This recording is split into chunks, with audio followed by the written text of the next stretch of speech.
अस्सलाम वालेकुम। आज हम एक बहुत ही आसान और मज़ेदार चिकन सूप बनाएंगे।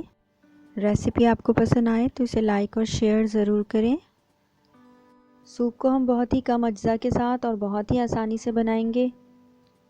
सूप बनाने के लिए मैंने सबसे पहले 250 ग्राम्स चिकन ली है और ये वो पीसेस हैं जो अमूमन खाने में बहुत ज़्यादा शौक़ से इस्तेमाल नहीं किए जाते हैं। विंग्स के पीसेस हैं, गर्दन के पीसेस हैं और बैकबोन के पीसेस हैं। इनसे बहुत अच्छी यखनी तैयार होती है। तो जब भी ये चिकन के पीसेस आपके पास आएँ आप इन्हें अलग करके रख लें और इस तरह से पैकेट बनाकर आप फ्रिज में रख सकते हैं। तो ये 250 ग्राम्स चिकन मैंने लेकर इसे 4 कप पानी के साथ उबाल लिया है और जब ये 3 कप रह गई है तो इसकी यखनी अलग रख ली है और चिकन के जो पीसेस में इस तरह से गोश्त था उसको शैड करके अलग रख लिया है। अब जो यखनी हमने तैयार करके रखी थी उसे एक पॉट में शामिल करके हम मीडियम हीट पर इसे गर्म करेंगे। यखनी तैयार करते वक्त मैंने कुछ काली मिर्चें और लहसुन के जवे शामिल कर दिए थे। इस तरह से यखनी में जो चिकन की एक स्मेल आती है वो स्मेल नहीं आएगी और बहुत ही खुशबूदार सी यखनी तैयार होगी। इसके अंदर आप चाहें तो थोड़ा सा नमक भी उस वक्त शामिल कर सकते हैं। मैंने उस वक्त नमक शामिल नहीं किया था।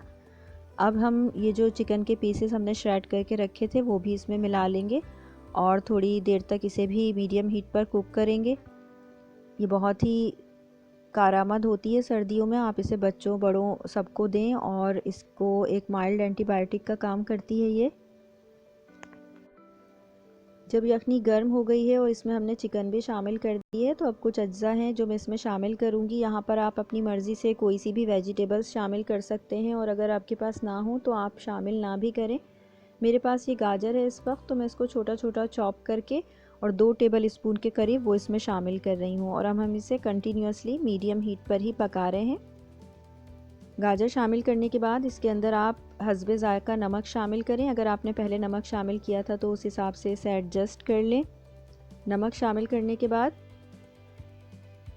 हम इसके अंदर काली मिर्चें शामिल करेंगे। काली मिर्चें तकरीबन 1/4 टीस्पून शामिल करें। मेरे पास यहाँ पर मिक्स्ड पेपर्स हैं तो मैं वो ही शामिल कर रही हूँ इसके अंदर।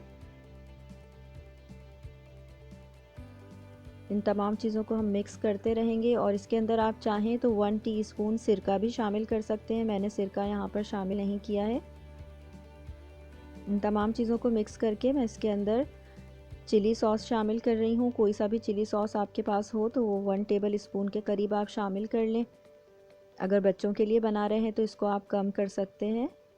साथ ही मेरे पास यहाँ पर डार्क सोया सॉस है, ये भी मैं 1 टेबल स्पून शामिल करूँगी। अगर आप सूप का कलर डार्क रखना चाहते हैं जैसे कि मैंने रखा है तो आप इसमें डार्क सोया सॉस शामिल करें, वरना अगर आप इसे लाइट कलर देना चाहते हैं तो लाइट सोया सॉस शामिल कर लें। एक हल्का सा बीट करके अंडा मैंने रख लिया था, उसे मैं इसमें शामिल कर रही हूँ। आप चाहें तो सिर्फ सफ़ेदी शामिल करें और फिर हम इसको शामिल करके जल्दी जल्दी मिक्स करेंगे और बहुत ही अच्छे से श्रेडेड अंडे के पीसेस जो हैं इसके अंदर आपको नज़र आएंगे। इसको 2 से 3 मिनट हम और कुक करेंगे और उसके बाद हम इसको डिश आउट कर लेंगे। इस तरह से बहुत ही मज़ेदार सा ये चिकन सूप तैयार हो जाएगा जो बहुत ही आसानी से तैयार होगा और इसके अज्जा भी बहुत ज़्यादा नहीं है।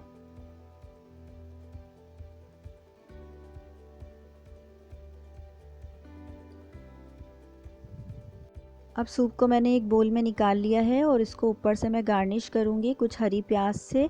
इसको मैंने चॉप करके रखा था। इस तरह से बहुत ही मज़ेदार सूप तैयार हो जाएगा। इसको ज़रूर ट्राई करें। बेहतरीन सूप है सर्दियों के लिए और बहुत ही आसान है। अगर मेरे चैनल को आपने अब तक सब्सक्राइब नहीं किया है तो इसे सब्सक्राइब कर लें। अपना ख्याल रखिएगा। अल्लाह हाफिज़।